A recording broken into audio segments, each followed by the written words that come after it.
Declaro reaberta a presente sessão. Chamada para verificação de presença.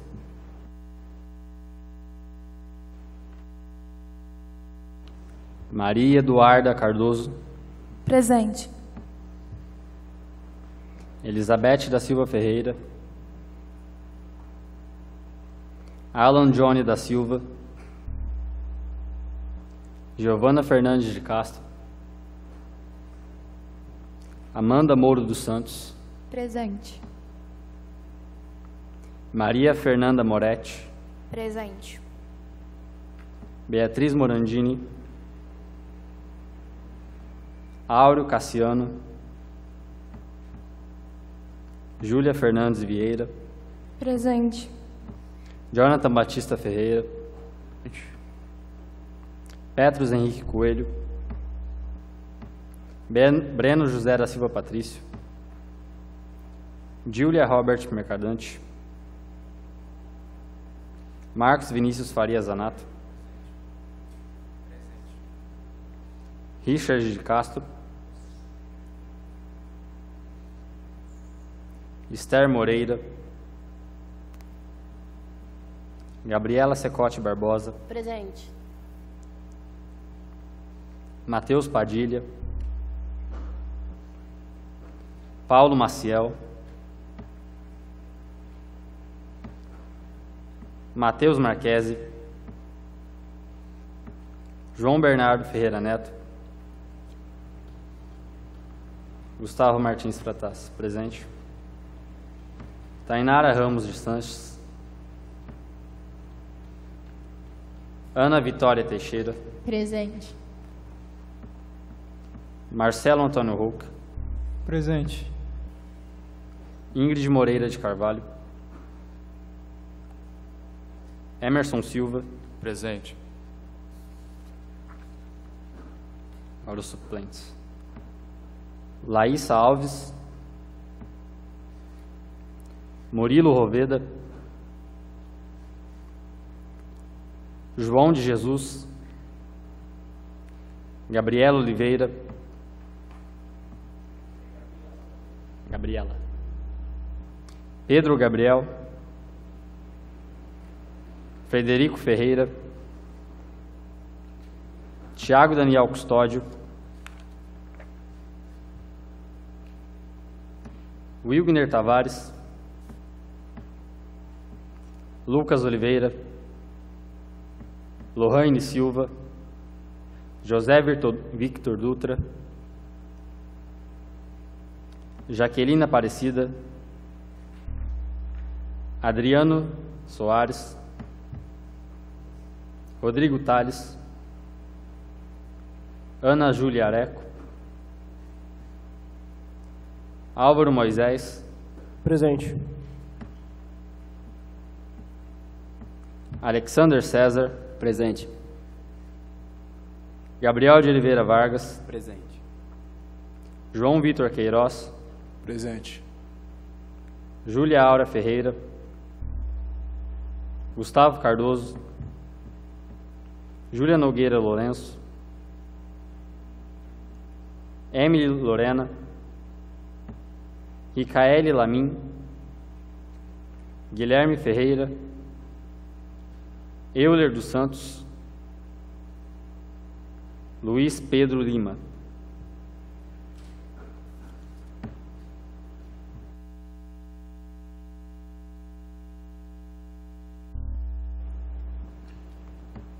Quinze parlamentares presentes, a quórum.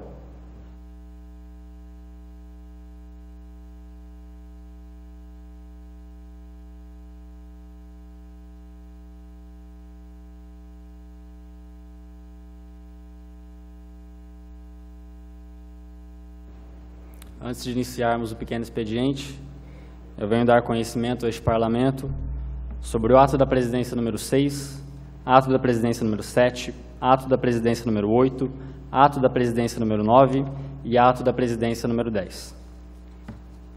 Um pequeno resumo antes da leitura. Esses atos da presidência basicamente convocam parlamentares para assumir a titularidade no lugar dos titulares que até o presente momento não justificaram suas faltas e não estiveram presentes nas sessões. Darei conhecimento do ato da presidência número 6, 2018, 10 de outubro de 2018. O presidente do Parlamento Juvenil, Gustavo Martins Fratassi, no uso de suas atribuições, nos termos da Resolução 175/2015 da Câmara Municipal de Ribeirão Preto e dos artigos 96 e 97 do Regimento Interno do Parlamento Juvenil, declara vago o cargo de parlamentar juvenil Alan Johnny da Silva de Souza, por não tomar posse no período regimental e ter acumulado diversas ausências sem justificativa, e convoca o suplente Frederico de Carvalho Barbosa Ferreira para que assuma a titularidade do cargo de parlamentar juvenil no próximo dia 14 de novembro, às 19 horas, no plenário da Câmara Municipal de Ribeirão Preto. Ato da presidência número 7 de 2018.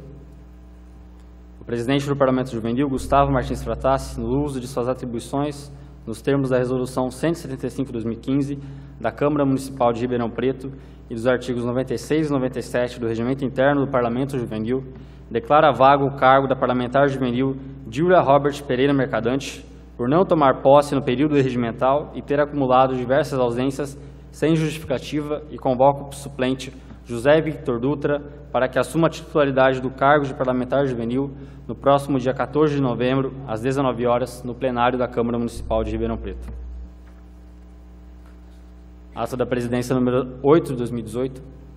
O presidente do Parlamento Juvenil, Gustavo Martins Fratassi, no uso de suas atribuições, nos termos da Resolução 175/2015 da Câmara Municipal de Ribeirão Preto e dos artigos 96 e 97 do Regimento Interno do Parlamento Juvenil, declara vago o cargo do parlamentar juvenil Paulo Maciel, por não tomar posse no período regimental e ter acumulado diversas ausências sem justificativa, e convoca o suplente João Vitor Queiroz Vilela para que assuma a titularidade do cargo de parlamentar juvenil no próximo dia 14 de novembro, às 19 horas, no plenário da Câmara Municipal de Ribeirão Preto. Parlamentar João Vitor Queiroz Vilela, como o senhor está presente nessa sessão, o senhor já está declarado como titular.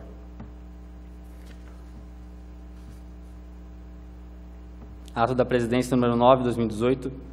O presidente do Parlamento Juvenil, Gustavo Martins Fratassi, no uso de suas atribuições, nos termos da Resolução 175/2015 da Câmara Municipal de Ribeirão Preto e dos artigos 96 e 97 do Regimento Interno do Parlamento Juvenil, declara vago o cargo do parlamentar juvenil Tainara Ramos de Sanches, por não tomar posse no período regimental e ter acumulado diversas ausências sem justificativa, e convoca a suplente Júlia Aura Ferreira Rocha Lemos para que assuma a titularidade do cargo de parlamentar juvenil no próximo dia 14 de novembro, às 19 horas, no plenário da Câmara Municipal de Ribeirão Preto. Ato da presidência número 10 de 2018. O presidente do Parlamento Juvenil, Gustavo Martins Fratassi, no uso de suas atribuições nos termos da Resolução 175/2015 da Câmara Municipal de Ribeirão Preto e dos artigos 96 e 97 do Regimento Interno do Parlamento Juvenil, declara vago o cargo do parlamentar juvenil Richard de Castro, por não tomar posse no período regimental e ter acumulado diversas ausências sem justificativa, e convoca o suplente Rodrigo Tales para que assuma a titularidade do cargo de parlamentar juvenil no próximo dia 14 de novembro, às 19 horas, no plenário da Câmara Municipal de Ribeirão Preto.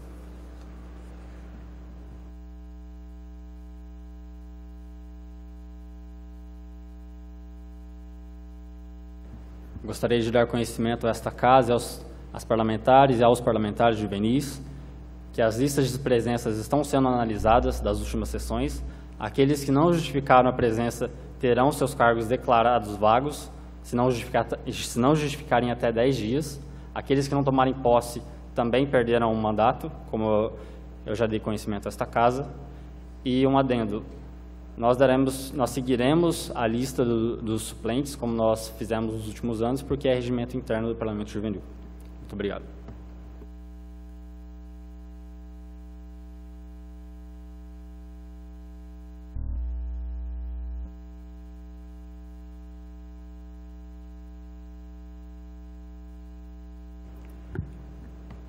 Vamos iniciar o pequeno expediente. Requerimento 24/2018. Gustavo Martins Fratassi, ETEC José Martimiano da Silva, requer informações sobre obras em atraso no município de Ribeirão Preto, conforme especifica. é de minha autoria e irei encaminhar. Peço que a vice-presidente, por favor, assuma a presidência interinamente.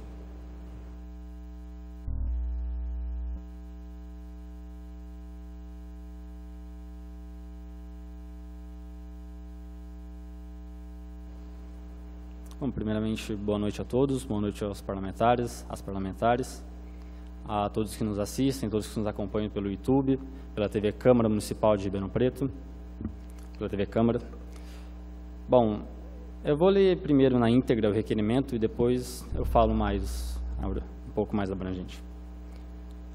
Considerando que a lei orgânica do município estabelece que é dever da administração municipal prezar pelo bem do município, considerando que é dever de toda e qualquer administração, seja federal, estadual ou municipal, prezar pelo bem comum e oferecer serviços de qualidade para a população, considerando que as administrações públicas devem executar obras públicas, zelando pela qualidade, eficiência, transparência e fiscalização das obras, de tal modo que as necessidades da sociedade possam ser devidamente atendidas, requeremos que, após ouvir o douto plenário, seja oficiado o excelentíssimo senhor Prefeito Municipal de Ribeirão Preto, Antônio Duarte Nogueira Júnior, para que nos informe. Quantas obras de responsabilidade da administração municipal encontram-se em execução no presente momento? Dessas obras, quantas estão com cronograma de execução em atraso? Das obras em atraso, solicitamos as seguintes informações. 1. Data do início da construção. 2. Data prevista para o término da obra. 3. Detalhamento do orçamento destinado para a execução das obras. 4. Quais os motivos do atraso? Próxima pergunta e última. Quantas obras estão paralisadas em Ribeirão Preto? Qual o motivo de estarem paralisadas? Existe previsão de retomada dessas obras? Se sim, para quando? Bom, este requerimento eu apresento principalmente influenciado por uma obra que está em atraso e é de conhecimento público, sai em diversas matérias, nos diversos jornais aqui da cidade, que é a obra da UPA da Via Norte. Essa UPA já deveria estar em processo de finalização, já deveria estar em processo de entrega e, ao contrário, ela está paralisada, não há informações da Prefeitura quanto ao retorno da execução dessa obra, não há informações quanto a licitações, quanto aos problemas jurídicos que, eventualmente, a Prefeitura está enfrentando. E essa obra foi, assim, um estopim para mim fazer esse requerimento. Eu já ouvi observando e tendo essa ideia de perguntar para a Prefeitura Municipal, de enviar esse requerimento para a Prefeitura, principalmente porque é dever da Prefeitura prezar pelo bem do município e é dever dela oferecer serviços com eficiência. E é dever dela também informar a população quanto à fiscalização dessas obras. Eu não vejo a Prefeitura Municipal informando, como eu já disse aqui da UPA Via Norte, quais foram os reais problemas disso. Se tem algum problema jurídico que ela está enfrentando. É compreensível que essas coisas aconteçam, é claro, mas a população deve saber o porquê. É basicamente esse meu intuito. Eu quero que a Prefeitura Municipal nos informe, neste Parlamento Juvenil, quais obras estão atrasadas, quais obras se encontram prejudicadas, para que nós possamos dialogar com a sociedade e mostrar quais são os problemas. Porque muitas vezes a população vê uma obra parada e muitas vezes não entende. Muitas vezes ela reclama da Prefeitura, muitas vezes ela joga a culpa na Prefeitura, que em partes é culpa da Prefeitura, sim, mas em outras partes, talvez a própria empresa que ganhou o processo licitatório e está executando a obra, não está de acordo com o cronograma estabelecido, não está cumprindo com as exigências mínimas. Então, esse é um requerimento também sobre transparência. Eu quero que a Prefeitura nos informe quais são os problemas dessas obras atrasadas, quais obras estão em execução no município de Ribeirão Preto e quais dessas obras se encontram atrasadas para mostrar à população. Às vezes, uma obra, como por exemplo da UPA Via Norte, tem uma explicação razoável do porquê está atrasada, mas isso não é divulgado. E o intuito desse projeto, desse requerimento é justamente esse. Muito obrigado e qualquer dúvida estou à disposição.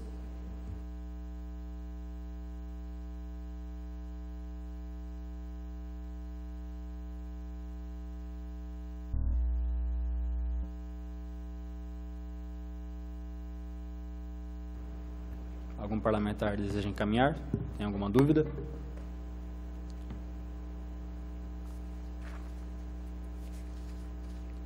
Não havendo inscritos, em votação, chamada.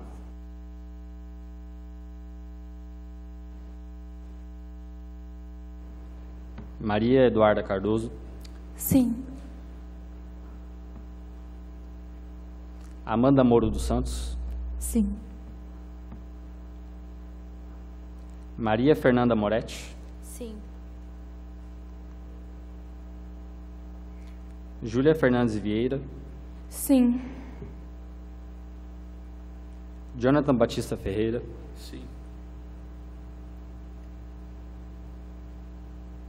Marcos Vinícius Farias Zanato. Sim.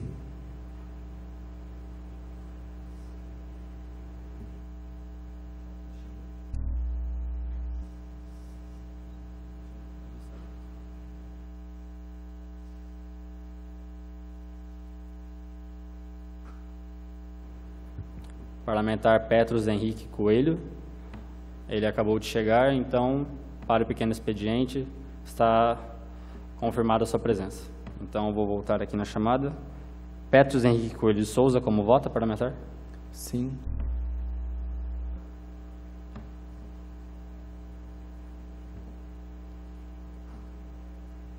Gabriela Secote Barbosa. Sim. Gustavo Martins Fratas, sim. Ana Vitória. Sim. Marcelo Antônio. Sim. Emerson Lima. Sim.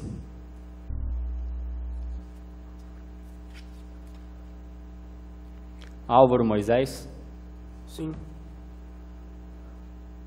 Sim. Alexander César. Sim. Gabriel Vargas. Sim. João Vitor Vilela. Sim.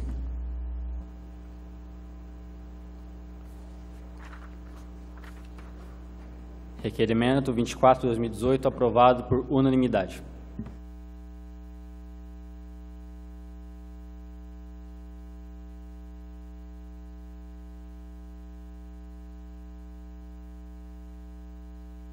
Suspendo a sessão para preparação da ordem do dia.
Declaro reaberta a presente sessão. Chamada para verificação de presença, ordem do dia. Titulares: Maria Eduarda Cardoso Abi, Presente. Elizabeth da Silva Ferreira, Alan Johnny da Silva, Giovanni Fernandes de Castro, Amanda Moro dos Santos, Presente. Maria Fernanda Moretti, Presente. Beatriz Morandini, Áureo Cassiano, Júlia Fernandes Vieira, Presente. Jonathan Batista, Petros Henrique, Presente. Breno José da Silva Patrício, Júlia Robert Pereira, Marcos Vinícius, Presente. Richard de Castro, Esther Moreira, Gabriela Secote, Presente. Matheus Padilha, Paulo Maciel, Matheus Marquese, João Bernardo, Gustavo Martins Fratassi, presente, Tainara Ramos, Ana Vitória, Presente. Marcelo Roca, Presente. Ingrid Moreira, Emerson Silva, Presente. Laísa Alves,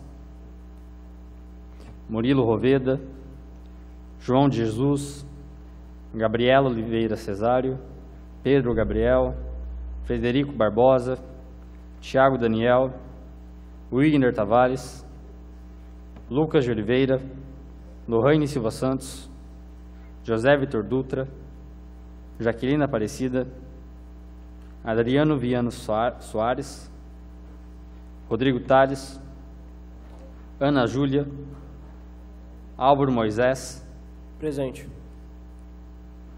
Alexander César, Presente. Gabriel Vargas, Presente. João Vitor Queiroz, Presente.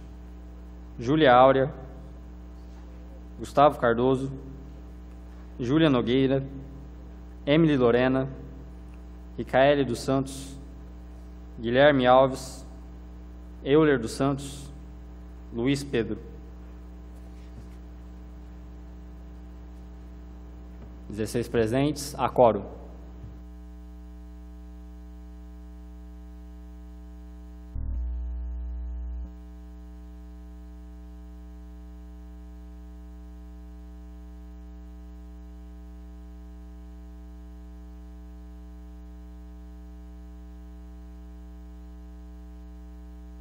Ordem do dia, projeto de lei 23/2018, Jonathan Batista Ferreira, Dom Romeu Alberti, regulamenta o prazo para licitações no município de Ribeirão Preto.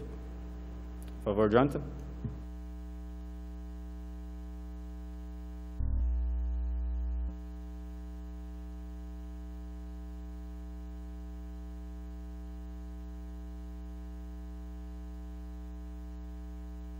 Olá, boa noite aos presentes e àqueles que estão nos assistindo neste exato momento. Eu gostaria de apresentar à casa um projeto de lei que vai na direção dos processos licitatórios. Porque qual hoje é o problema dos processos licitatórios? Os processos licitatórios, primeiro dizendo o que é um processo licitatório. O processo licitatório é um processo que é feito para a prestação de um serviço à ordem pública. Então, se uma empresa vai prestar um serviço, dado uma demanda pública, esse serviço é prestado através de uma licitação, ou seja, de uma concessão que é feita às empresas terceirizadas, ao setor privado, para que sejam realizados serviços dentro do nosso município. E o que vem acontecendo hoje?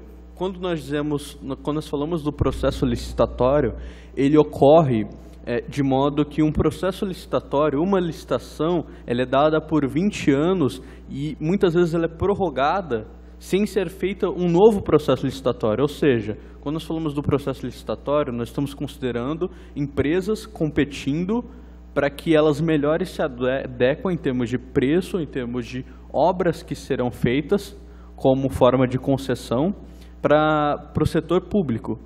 E quando nós falamos de uma não renovação periódica das licitações, nós estamos abrindo uma brecha muito grande para tanto corrupção como monopolização dos serviços prestados pelo setor privado. Então, nós temos um exemplo muito claro disso, de uma única empresa, cujo qual não vou dizer o nome, que basicamente monopolizou a prestação de serviço público durante muito tempo, desde a década de 80, com exceção dos serviços prestados à saúde, e isso continuou por um tempo indefinido. Então, quando nós apresentamos um projeto que torne necessária a abertura de novos processos licitatórios, nós estamos considerando que a possibilidade de inovação dentro da prestação de serviços, a possibilidade de se implementar novas tecnologias para um trabalho, para indústrias que estão cada vez mais rápidas. Nós temos também a garantia do livre comércio, da livre iniciativa. Então, baseado nessas considerações, eu apresento à Casa o projeto de lei, que tem como artigos que fica estabelecido o prazo máximo para concessão de serviço público, para abertura de novos processos licitatórios de um mesmo serviço a 10 anos. Então, de 10 em 10 anos, necessariamente deverá ser renovado os processos licitatórios, para que, considerando o que eu acabei de dizer. Então, este é o projeto. Eu peço a vocês que qualquer dúvida, vocês podem o ler na íntegra. Então, muito obrigado. Qualquer dúvida, eu estou aberto a sugestões ou mesmo opiniões. Então, obrigado.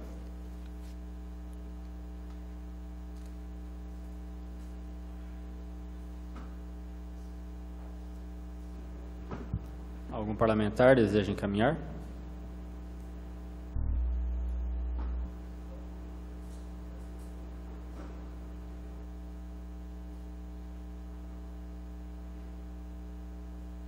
Bom, no caso, eu farei uso da palavra brevemente.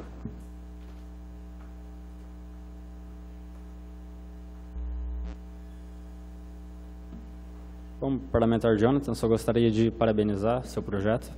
Eu li, eu achei muito bom. E sobre o que você falou, é uma coisa muito importante. Muitas licitações são renovadas muitos contratos são renovados sem sequer ter nova licitação. E nós podemos observar que nos últimos anos, os vários esquemas de corrupção de empreiteiras, não vou citar o nome, todos estão cansados de saber, mas faziam bingo, faziam sorteio, montavam quartéis para vencer licitações, e era um joguinho de cartas marcadas. E o seu projeto é muito bom porque combate isso. Ele prevê a renovação de licitações. Ou seja, uma empresa que ganha uma licitação agora não está garantida no futuro. Isso é importante para gerar competência, eficiência no serviço, menor preço, concorrência, que é extremamente importante. Gostei muito do seu projeto, encaminho favoravelmente a ele, e é uma ação muito boa, muito grande contra a corrupção. Não é só no meio público que existe corrupção, no meio privado também. É bom lembrar disso. Parabéns pelo seu projeto.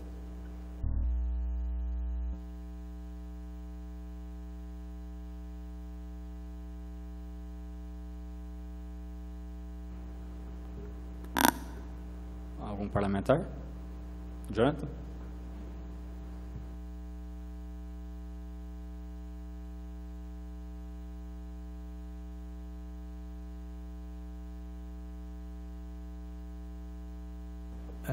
Vale lembrar, na verdade isso é algo que me ocorreu agora quando nós falamos de corrupção, não necessariamente de corrupção, esse exemplo anedótico que eu darei, mas o projeto ele surgiu em debate com o Binhardi, partindo de um problema que se encontrava, que era o seguinte: por que mesmo contra as pressões sociais, ou mesmo as pressões jurídicas, foi-se aumentada a tarifa do transporte urbano? Então, nós começamos a debater e chegamos a um ponto. a não renovação das licitações,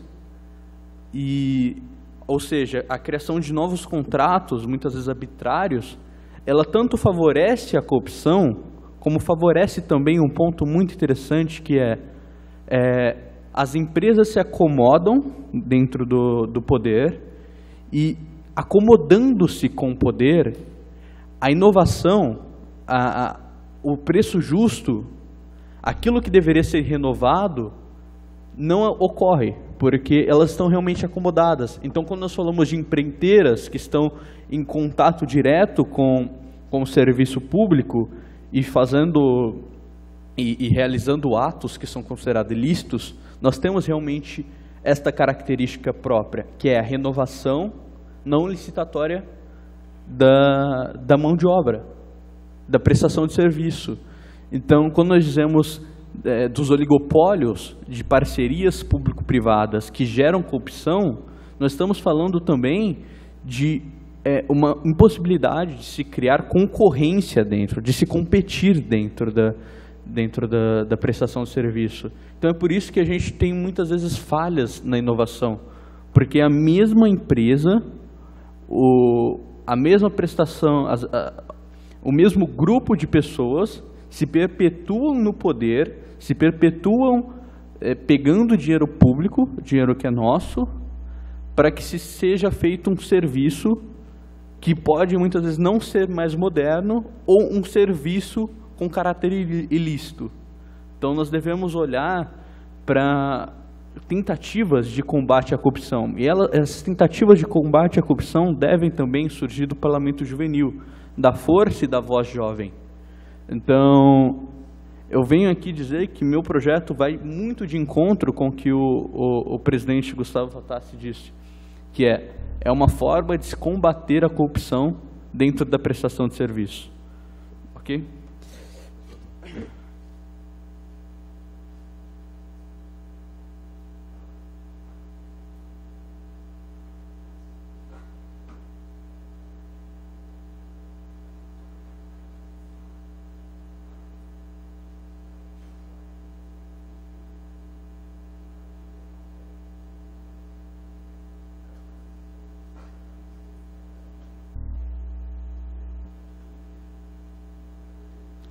Mais algum parlamentar? Gabriel Vargas? Pode comentar daí.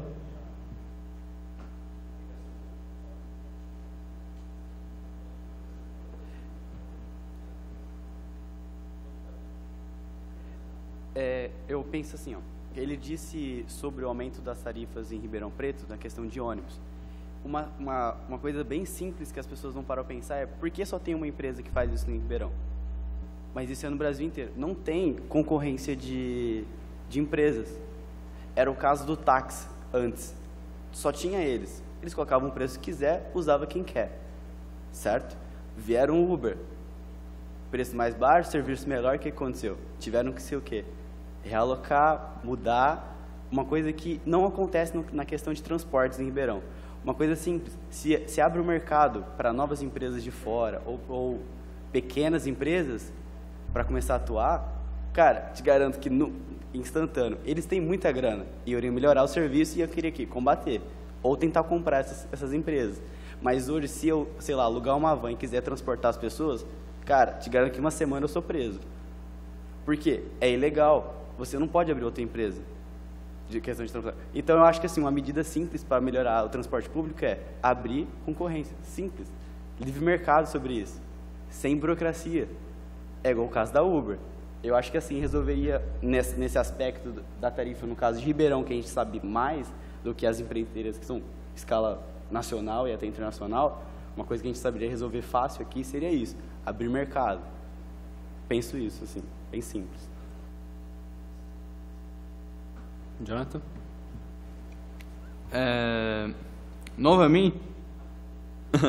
Novamente, indo mais a fundo na fundamentação deste projeto, essa era a minha ideia principal, mas como fazermos isso pensando em termos de lei?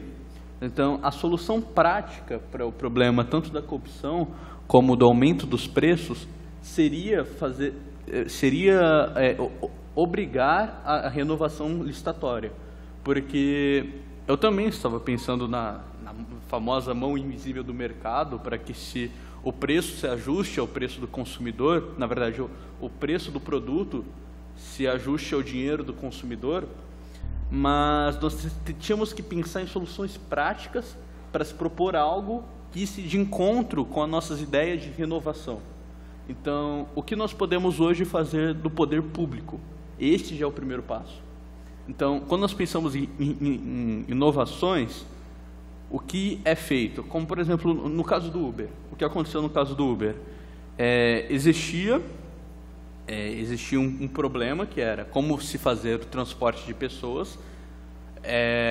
Existia, então, um monopólio dos taxistas, mas encontrou-se uma brecha, que era você precisava pedir um requerimento à prefeitura para conseguir o seu cartãozinho de taxista e regulamentar que você fizesse serviço público nas cidades. Mas então, um grupo de pessoas com ideias inovadoras criaram uma startup que resolvia esse problema. Você não precisava ser taxista, você poderia ser uma pessoa normal que transportava uma pessoa daqui para lá com um aplicativo. Então, o que aconteceu nesse caso foi que, pelo fato da lei não existir, inovou-se.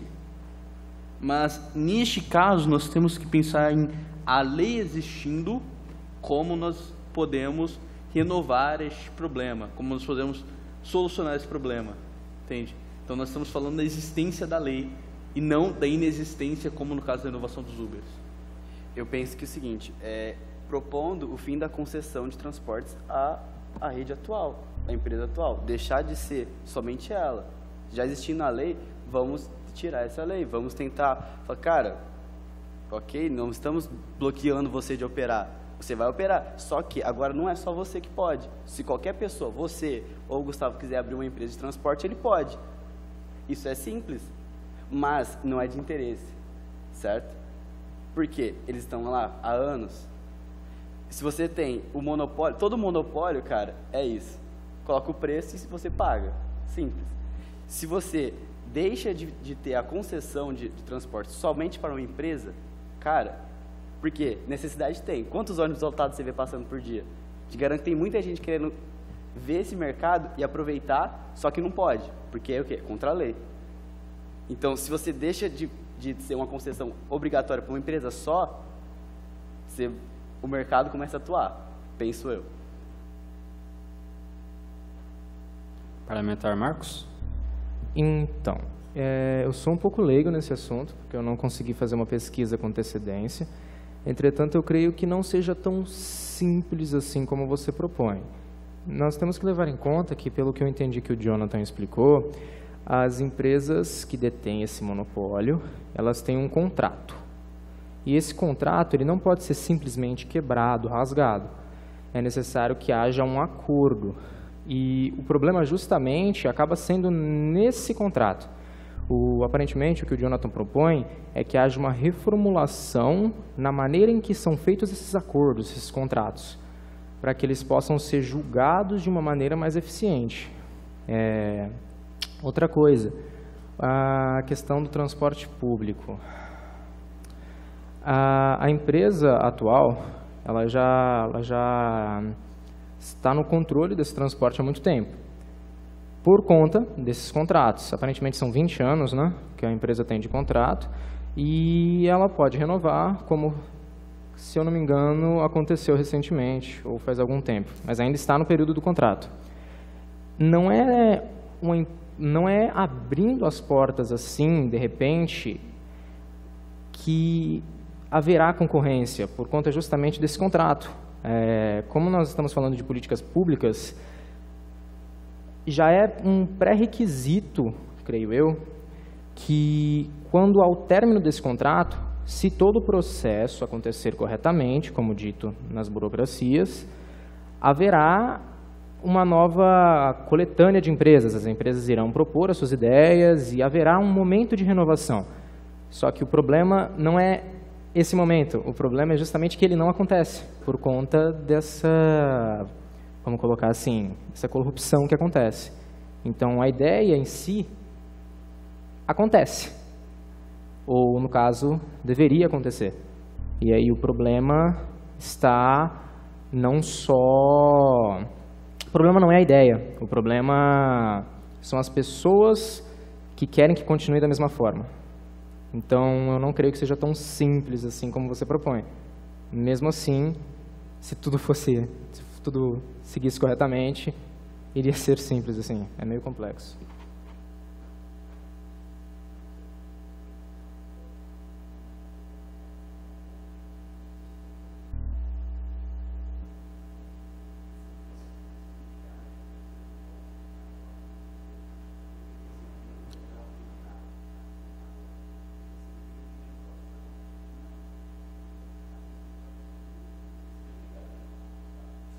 Parlamentares podem usar o microfone, por favor.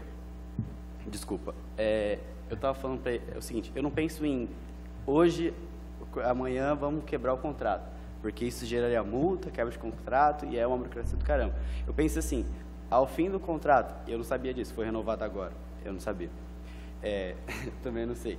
Mas eu não sei que seja períodos de quê? 5, 10 anos os contratos, que quando chega ao término desse contrato, por que nós continuamos a renovar os contratos?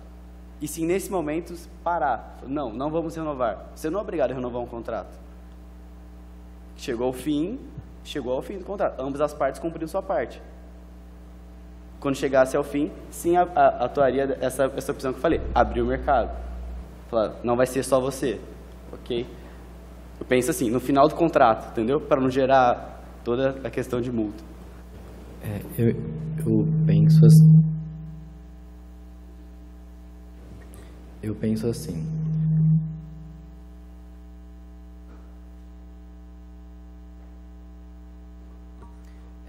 Eu penso assim.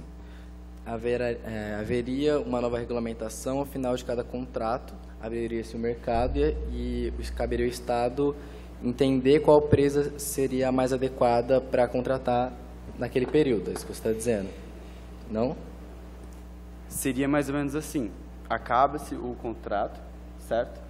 E aí, várias empresas começariam a operar. E caberia à prefeitura ou algum órgão de fiscalização fiscalizar essas empresas. Não seria um contrato com várias empresas.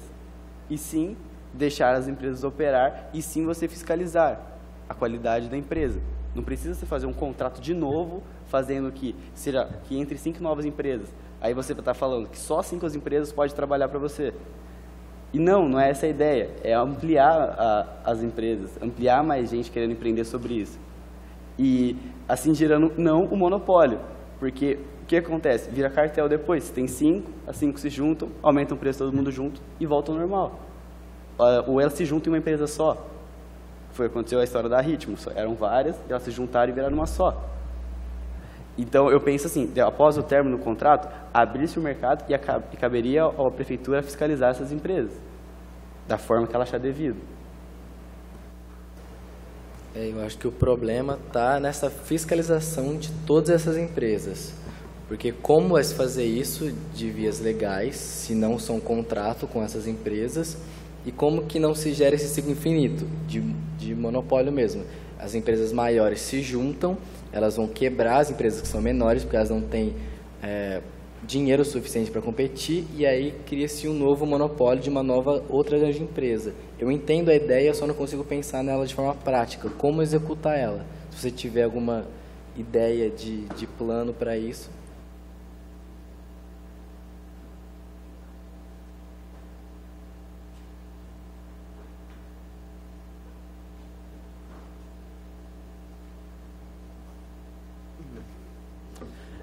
Eu acho que vale a pena lembrarmos, quando nós falamos de não regulamentação, que nós temos um problema íntimo ao pensarmos na liberação, em que a livre iniciativa, que a prestação de serviços ocorra de forma espontânea. É que existe de trás de toda prestação de serviço uma cidade.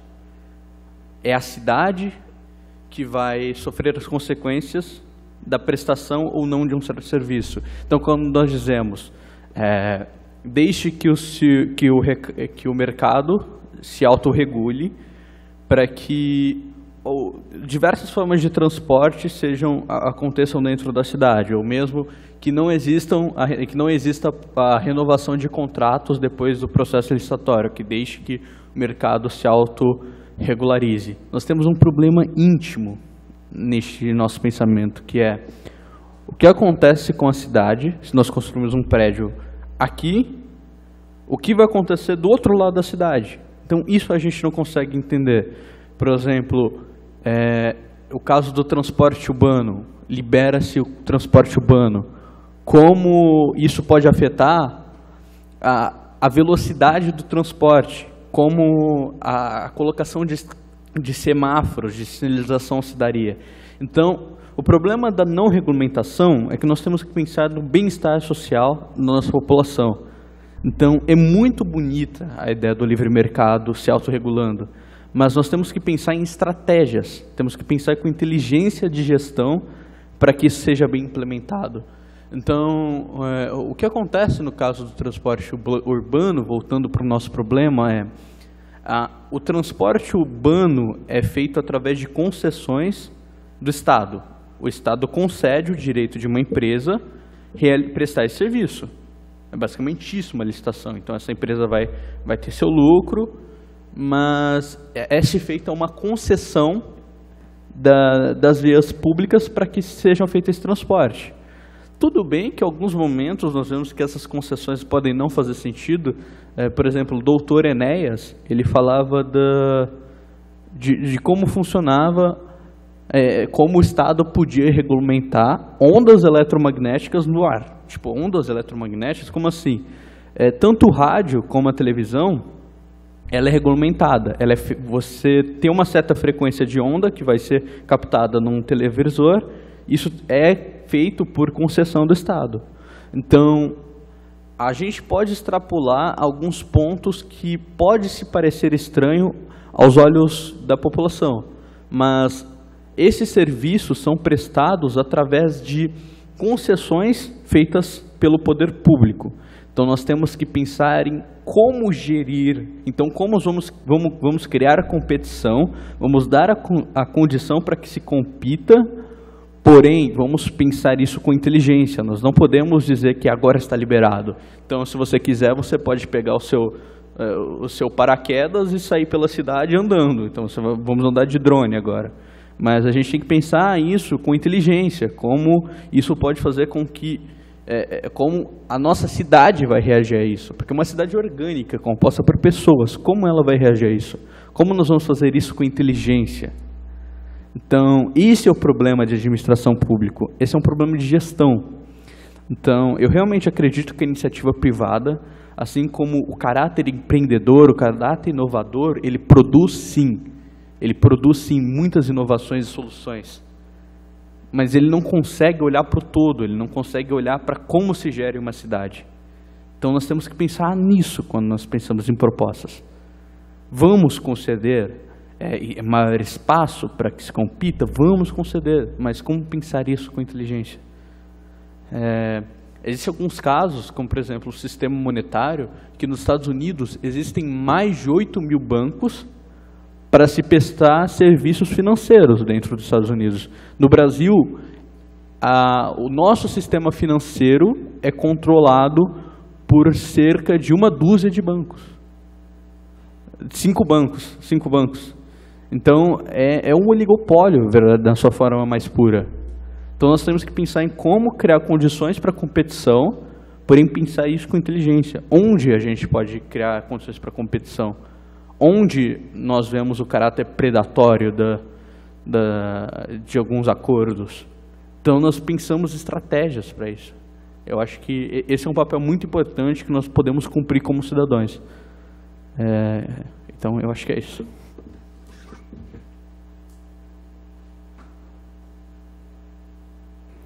Mais algum inscrito? Alguma parlamentar? Algum comentário? Só para finalizar, eu acho que assim, a questão de pensar uma cidade por completo, e sim pensar que a ideia da liberdade de fazer negócios, essas coisas, é você achar que está tendo eficiência e resolver. Simples. Você não tem que pensar tipo, a cidade inteira. Eles estão citando um setor. Que setor que é? Transporte público. Achou um nicho. Tem muito a ser melhorado. Agora, não pode. Simples. Aí, quando eu digo abrir para a empresa, é sim, que nesse nicho se abra novas oportunidades e novas medidas. E eu penso assim, o natural é que vai surgir empresas ruins e empresas boas. O que acontece é que o consumidor escolhe as melhores. É a mesma coisa, quando você vai no mercado, você não é obrigado a levar um produto só. Tem vários. As empresas competem entre si para conquistar você. Então, na questão do transporte público, vai ser o quê? O cara que conseguir investir mais, o cara que conseguir agradar mais, vai conquistar o mercado, esse nicho. Penso. Mais alguém? Pronto.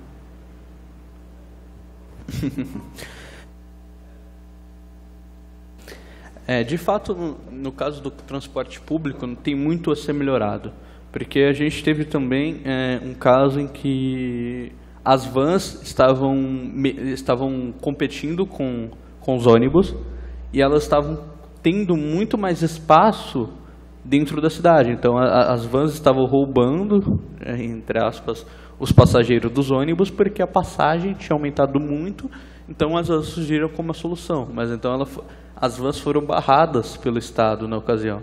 Elas não podiam mais transportar pessoas e entrar entrando no... Como chama? Eu acho que eu me perdi aqui. Mas ela entrando na prestação de serviço que era feita pelo ônibus. Então, existe muito, sim, muito a ser feito. Então, nós poderíamos abrir licitações, por exemplo, para vans que fazem trajetos menores, para que elas possam, então, gerir o transporte público e também fazer isso de forma muito mais barata e eficaz, com trajetos específicos. Nós podemos pensar, como, por exemplo, a questão das ciclovias. Isso faz parte de um projeto próprio que eu estou desenvolvendo aqui. Mas a questão das ciclovias, o transporte em bicicletas, ele pode ser muito ampliado em termos de saúde pública, em termos de mesmo mobilidade urbana. Então nós podemos pensar diversas estratégias, mas nós infelizmente, de fato, somos barrados por contratos que são estabelecidos, muitas vezes às escuras, que não são renovados. Então, o projeto de renovação da licitação, dada em 10 anos, ou seja, nós temos uma década inteira para se trabalhar. Ele vai muito na questão de nós podermos inovar, pensarmos novas soluções. Então, mesmo que 10 anos possa parecer muito, mas é muito menos que 30 anos, que meio século. Então, eu acho que vai nessa linha. Mais alguém? Parlamentar Marcos? Certo. A sua ideia que você está propondo, eu ainda vejo ela como muito teórica e um tanto quanto fora da realidade perante a análise atual, não só da nossa cidade, mas da situação geral do Brasil. Só que eu te faço uma proposta, então, para aproveitar e utilizar do parlamento também como isso. Traga, numa das próximas sessões, a sua proposta escrita como um projeto, que aí nós vamos poder analisá-la e defendê-la ou negá-la, que assim talvez a ideia saia um pouco do papel e ganhe alguma forma, porque de verdade eu não consigo visualizar ela. Assim, essa ideia surgiu na hora que ele começou a falar da questão do transporte público. Isso me veio em mente e eu tive a ideia. E aí começamos a dialogar sobre isso. Mas, e sim, muito superficial sobre os assuntos, tem que se aprofundar muito. Mas foi sim no relance que ele falou da questão do aumento do transporte público e me deu um insight. Muito bem lembrado, parlamentar Marcos. Gostaria de falar, todos os parlamentares, não sintam vergonha de trazer suas ideias. Nós temos Binharge para estar ajudando, eu me disponibilizo também para ajudar vocês a planejar os seus projetos, a elaborar os seus projetos de lei ou requerimentos. Estejam à vontade, não sintam vergonha, apresentem as suas ideias aqui, porque elas serão respeitadas e serão debatidas, assim como todos os projetos até o presente momento. Mais algum parlamentar para comentar?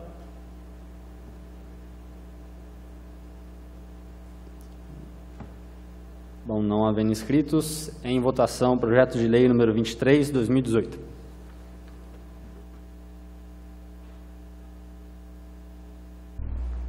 Maria Eduarda Cardoso. Eu ainda quero me aprofundar mais no assunto. Eu estou em observação. Ai, eu esqueci como é que fala. É não. Yes. Abstenção.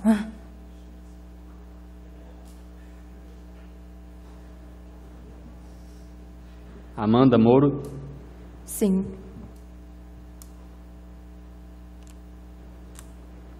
Maria Moretti. Abstenção. Júlia Fernandes. Abstenção.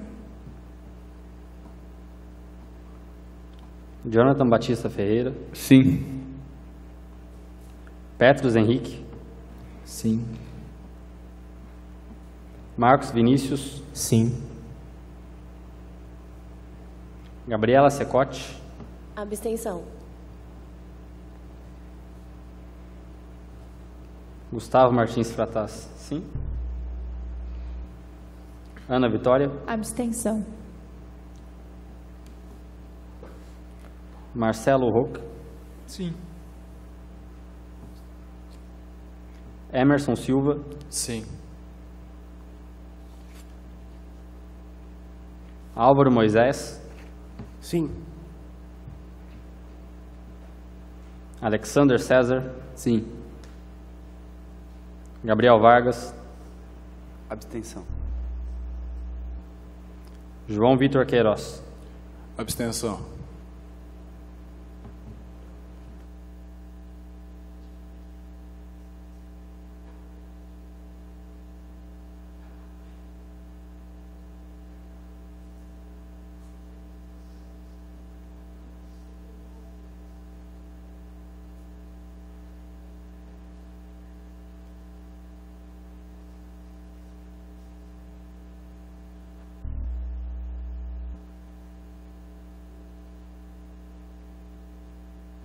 Bom, foram 7 abstenções, 9 votos sim, projeto aprovado.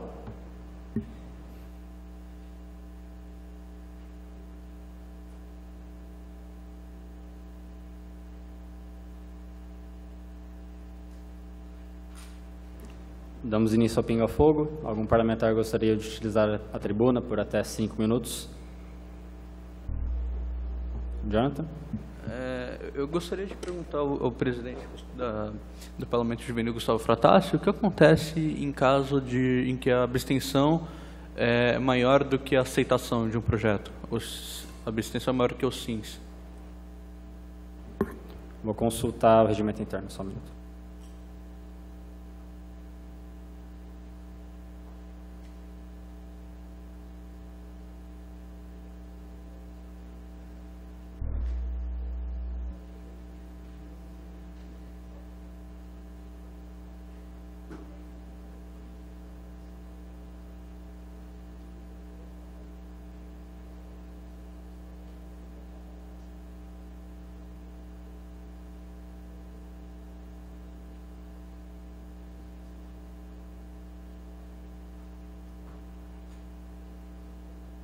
Parlamentar Jonathan, respondendo a sua pergunta, a questão de ordem. Se tiver mais abstenções do que votos favoráveis, o projeto é negado, porque é necessário ter metade dos votos mais um do quórum.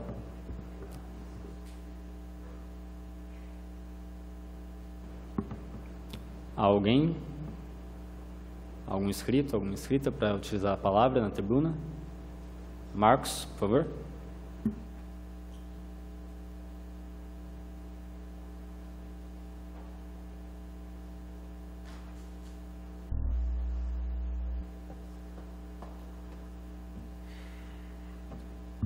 Então, a ideia, justamente eu conversei agora com o Binardi para ter certeza de que o parlamento não sofrerá nenhuma consequência perante isso, e eu também não tenho interesse em me aprofundar no tema, mas é só um aviso e principalmente um parágrafo ou uma frase sobre a nossa situação atual.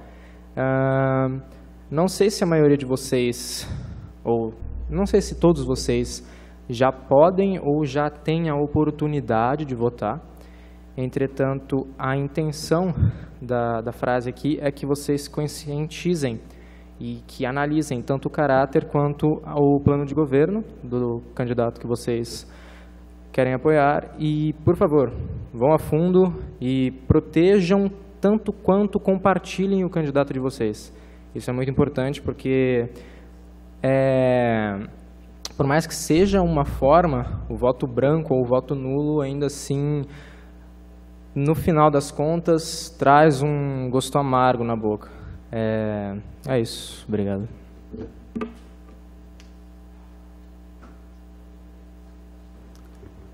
Mais alguém para utilizar a palavra? Ana?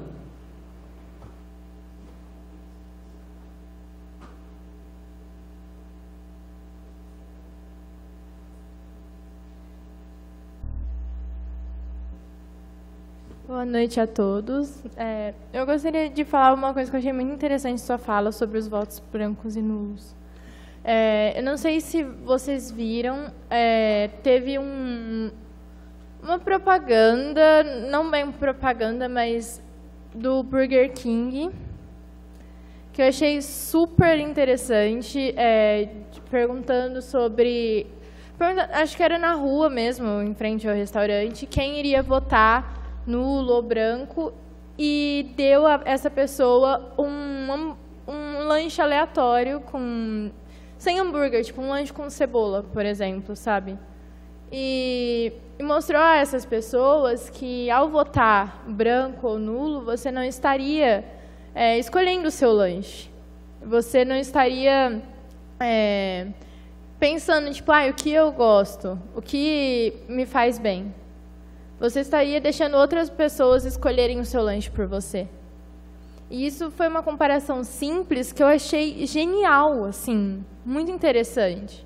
E que essas pessoas que participaram desse projeto na rua ficaram super surpresas e começaram a repensar suas atitudes.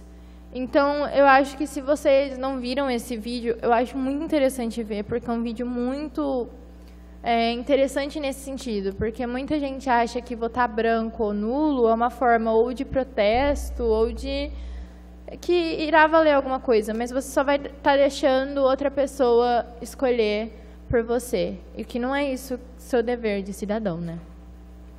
Muito obrigada.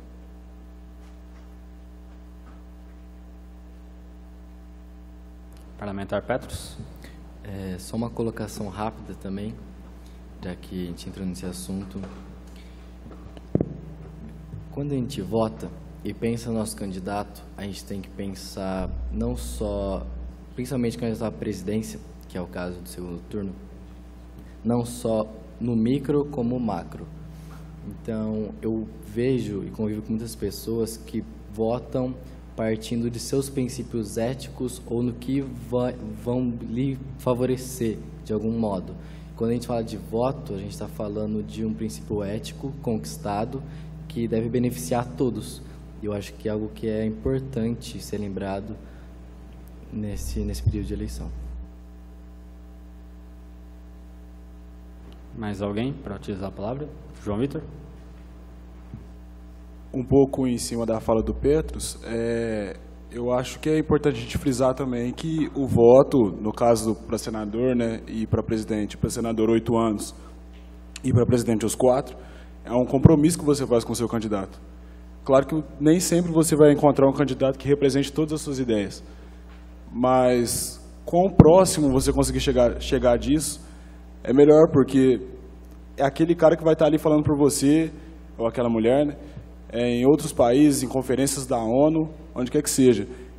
Na minha opinião, se você não vê nenhum candidato que te represente, na minha concepção é melhor que você vote branco, porque se você votar numa pessoa que não te representa, depois você vai achar ruim, você vai reclamar, e aí não está na democracia isso, porque você escolheu aquela pessoa. Então, acho que foge um pouco nesse conceito, nessa parte. Parlamentar Jonathan, pela ordem.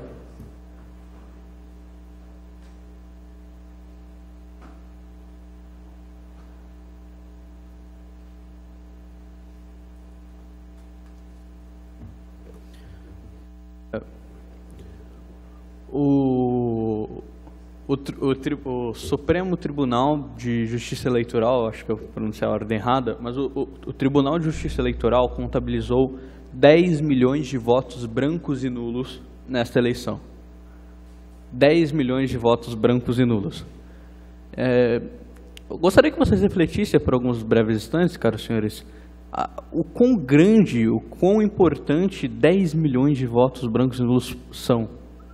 O que representa 10 milhões de votos para uma democracia? Nós temos o candidato à presidência com a maior quantidade de votos, que eu acredito que eu não posso citar o nome, mas todos o conhecem. Ele teve 46 milhões de votos, mais de 46 milhões de votos, aproximadamente 46 milhões de votos nesta eleição. O terceiro maior candidato com a maior quantidade de votos, ele teve por volta de 13 milhões de votos. Agora imagine o que nós poderíamos fazer com 10 milhões de votos. 10 milhões de votos. O seu voto, votando branco ou nulo, você pode deixar que alguém decida por você, por um candidato que possa não defender, por exemplo, os direitos humanos, que é um direito básico para a vida do cidadão, não citando nomes aqui, ou um candidato que pode tornar o Brasil uma nova Venezuela. Nós podemos aqui polarizar para não dizer que nós estamos aqui, que nós temos caráter partidário. Então, o que nós escolhemos? Com que ideias nós compactuamos? Então, votar branco ou nulo é não participar da democracia. É você deixar que outras pessoas decidam por você. E não participando da democracia em sua forma verdadeira, não escolhendo alguém para lhe representar, você pode estar passivo a deixar que outras pessoas escolham por você. Na verdade, este é um dos problemas da democracia, na minha opinião, que outras pessoas escolhem por você, mesmo que elas a representem, mas deixar que você não tenha representante, que você não tenha voz, é muito pior. Então, você tem que pensar em o que eu não quero, o que eu quero e qual é o meu projeto de Brasil. Então, é isso que nós temos que pensar e não deixar que 10 milhões de votos brancos e nulos sejam contabilizados em uma eleição. Em um país com aproximadamente 200 milhões de habitantes, 10 milhões de votos brancos e nulos. É algo a se pensar, meus caros.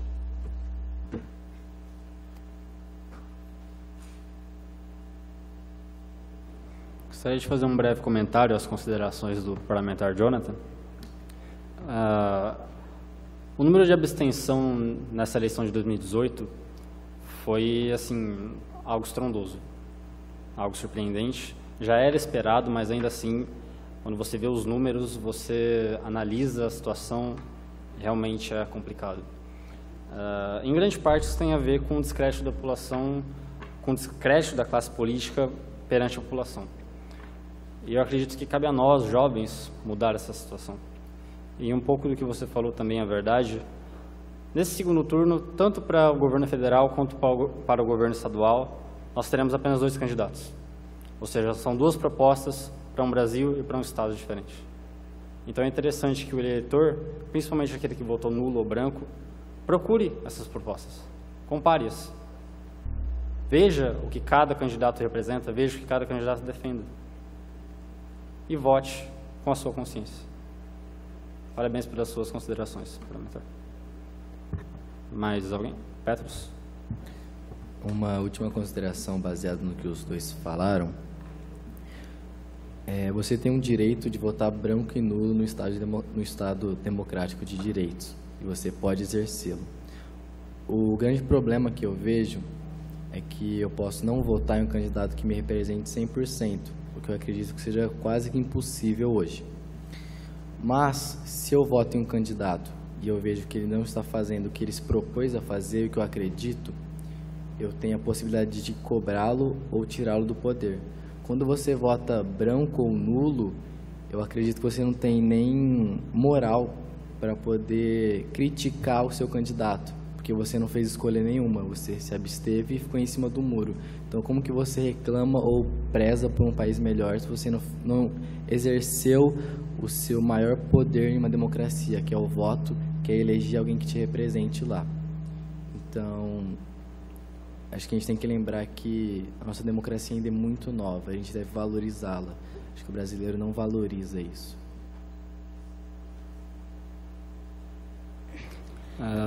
Nesse sentido, sobre o que você falou, parlamentar Petros, eu gostaria de lembrar a esta casa e aos parlamentares, aos novos parlamentares, que nós temos um projeto desde a primeira legislatura, de autoria da parlamentar Júlia Mendonça Margato, e o projeto dela trata justamente sobre isso, da responsabilidade do agente político. Ou seja, para ele concorrer a qualquer cargo que seja, ele teria que listar as suas propostas, que seriam compatíveis com a realidade, evidentemente, e se ele não cumprisse ao menos cerca de metade dessas propostas, a população poderia ter o poder de tirar o mandato dele. Isso seria uma ferramenta incrível e combateria a ineficiência do legislativo, como nós vemos nos últimos anos, e principalmente a cara de pau de alguns políticos. Parlamentar Júlia? No Brasil, a gente já lutou muito pelo direito de a gente poder votar e escolher nosso candidato. E eu acho que quando a gente vota branco ou nulo, a gente está no nosso direito, sim. Mas a gente está jogando, meio que a gente está desperdiçando a luta dos nossos antecessores pelo direito de votar. Eles lutaram muito para que a gente pudesse votar e que a gente pudesse escolher o nosso candidato. Mas se a gente escolhe votar branco ou nulo, a gente não deixa de estar no nosso direito. A gente está no nosso direito, a gente está no nosso poder de escolha. Então, assim, eu entendo muito bem quem vota branco ou nulo, porém, não critico de maneira alguma, mas eu não votaria branco ou nulo, porque eu acredito que a partir do momento que houve uma luta no nosso país por a gente poder, pelo nosso direito de votar e pelo nosso direito de ter voz na política, a gente deveria lutar para entender as propostas, conhecer os candidatos e votar da melhor maneira possível. Então, é isso. Mais alguém? João? Eu acho que, mais além dessa questão do voto branco ou nulo, é um alerta essa eleição de 2018 para a falta de representatividade que a gente teve. Porque tínhamos uma candidata, mulher negra, e ela não recebeu nenhum por cento dos votos, muito por conta da falta de equidade que há na questão dos debates, na questão da propaganda política como um todo. Não tínhamos um homem negro, e eu não me senti representado. Então, é um alerta para a falta de representatividade. Nós, jovens, eu acredito que estamos, no momento, temos o papel de reverter essa situação. Um Brasil com a diversidade cultural tão grande como temos e estamos resumidos a tão poucas opções e sempre as mesmas ou outras que vão ser não muito diferentes do que nós já temos, eu acho que é ridículo. Eu acho que essa é a palavra que resume. Mais alguém? Marcos? Só para dar uma aliviada no clima e mudar um pouco de assunto, eu vi num jornal em que eu estava lendo que aparentemente a nossa Constituição ela completou 30 anos, não foi? E eu não tive energia suficiente para montar uma moção de congratulação, de apoio, ou simplesmente uma moção para mostrar isso. Enfim, eu só não queria que isso passasse a limpo. É uma conquista muito grande que a gente teve e tem até hoje. Bem lembrado, parlamentar. Jonathan?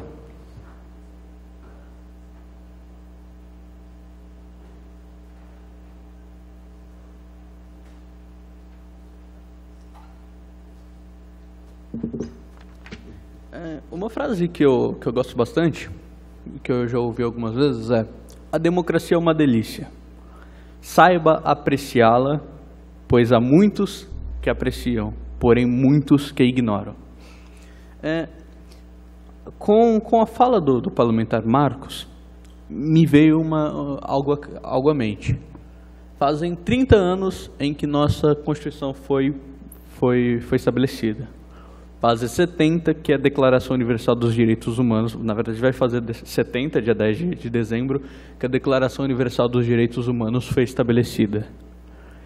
E, repito, a democracia é uma delícia. E uma das coisas que vem se estabelecendo é: nós estamos pensando formas, existem candidatos que querem depor essas ideias, querem estabelecer novas ideias que vão contra as já estabelecidas. Então, quando nós dizemos, vamos colocar uma nova constituinte, mesmo que isso não confira ao poder do presidente da República, nós estamos considerando que existem falhas. Porém, se existem falhas, será mesmo que soluções contrárias aos direitos humanos, à democracia, à nossa Constituição serão melhores? Nós temos hoje liberdade de expressão, nós temos hoje capacidade de nos mover como bem entendemos, nós temos hoje o direito à educação, nós temos direito a domicílio, a casas, nós temos hoje uma declaração universal que nos protege dos males de tiranos. E será mesmo que essas leis, que o que foi escrito no passado deve ser substituído? Mesmo que façam 30 anos, 80 anos, ou mesmo mais de 2000 anos, nós pensamos nos gregos, que é a fundação da democracia, será mesmo que essas novas soluções que aparecem em uma era de fake news, de pós-verdade, elas são as melhores soluções para nós? Nós devemos nos abster e não termos opinião informada, não colocarmos nossos representantes e, repetindo pela terceira vez, a democracia é uma delícia. Se nós precisarmos, nós podemos ser nossos próprios representantes, nós podemos nos colocar em posição de poder.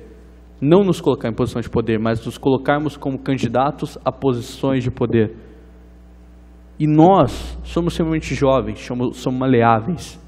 Se nós quisermos, nós podemos mudar de fato este país. Nós podemos tornar essa nação grande, pequena, amorosa, racista, podemos torná-la a mais amistosa de todos, mas nós podemos mudá-la.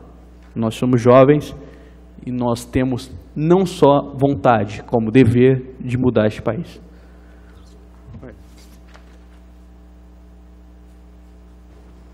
Mais alguém inscrito? Pela ordem, parlamentar Marcos.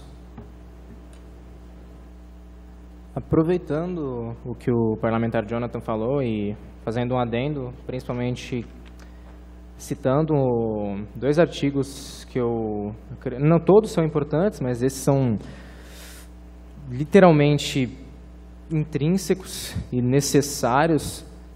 O artigo 3º, todo indivíduo tem direito à vida, à liberdade e à segurança pessoal, e em seguida o artigo 2º. Todos os seres humanos podem invocar os direitos e as liberdades proclamados na presente declaração, sem distinção alguma, nomeada de raça, de cor, de sexo, de língua, de religião, de opinião política ou outra, de origem nacional ou social, de fortuna, de nascimento ou de qualquer outra situação. Além disso, não será feita nenhuma distinção fundada no estatuto político, jurídico ou internacional do país ou do território da naturalidade da pessoa, seja esse país ou território independente, sob tutela, autônomo ou sujeito a alguma limitação de soberania. E apenas para marcar um pouco mais, todo indivíduo tem direito à vida. Isso eu acredito que seja uma das passagens mais importantes da Declaração dos Direitos Humanos. Parlamentar Petros. Agora, um último adendo mesmo, baseado no que nós todos dissemos e estamos conversando, acho que dá para resumir de que uma coisa preciosa que nós temos é a democracia, independente de qualquer diferença que possa existir, tem que ser algo a se lutar constantemente para que isso permaneça, porque ela tem seus defeitos e ela falha, mas é a forma mais democrática, a forma mais igual que nós encontramos de nos organizar enquanto sociedade. Então, acho que nós temos que acordar e todo dia agradecer por essa democracia e fazer um pouquinho mais para lutar por ela. Nunca esquecer disso. E, novamente, nossa democracia é muito nova. Nós saímos de uma ditadura ontem. Então, vamos lembrar disso. Mais alguém?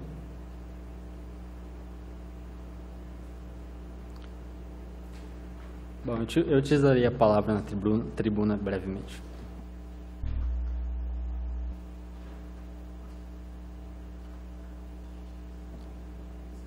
Bom, parlamentares, só gostaria de parabenizar a todos, agradecer a presença de todos. É importante que vocês compareçam, é importante que vocês exerçam os seus mandatos, exerçam a sua representatividade. E sobre a campanha Outubro Rosa, eu tenho duas considerações. A primeira, eu gostaria de parabenizar a ETEC, que é a minha escola, onde eu estudo, por promover essa campanha no ambiente escolar. Esse broche que eu estou usando hoje é da ETEC. Foram confeccionados mais de 2.000 broches como esse. E durante todo o mês de outubro, o pessoal está usando, seja homem, seja mulher. E é uma campanha muito importante. E a segunda consideração também sobre essa campanha é que, conversando com algumas meninas que eu conheço da ETEC, elas falam que algumas mulheres sentem um pouco de vergonha de procurar o exame, de fazer o exame contra o câncer de mama. E eu só queria deixar um adendo, já entrando no Outubro Rosa, que é uma campanha importantíssima. As mulheres, não deixem a vergonha afetar a sua saúde. Procurem fazer os exames, é importante. E isso serve não só para as mulheres, mas para todos que sentem que precisam fazer exames. Mas especialmente para as mulheres, porque nós estamos nessa campanha do Outubro Rosa. Gostaria de frisar mais uma vez, as mulheres, não deixe que a sua vergonha afete a sua saúde. Muito obrigado a todos.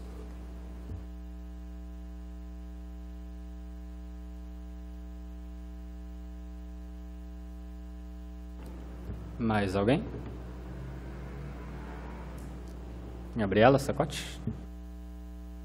Eu acho que tá funcionando isso aqui, tá sobre o Outubro Rosa.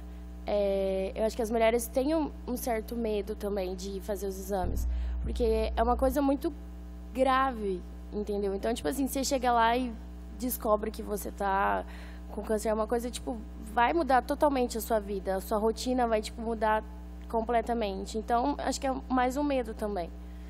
É só isso que eu queria dizer mesmo. Muito obrigado pela complementação. Mais alguma parlamentar? Algum parlamentar?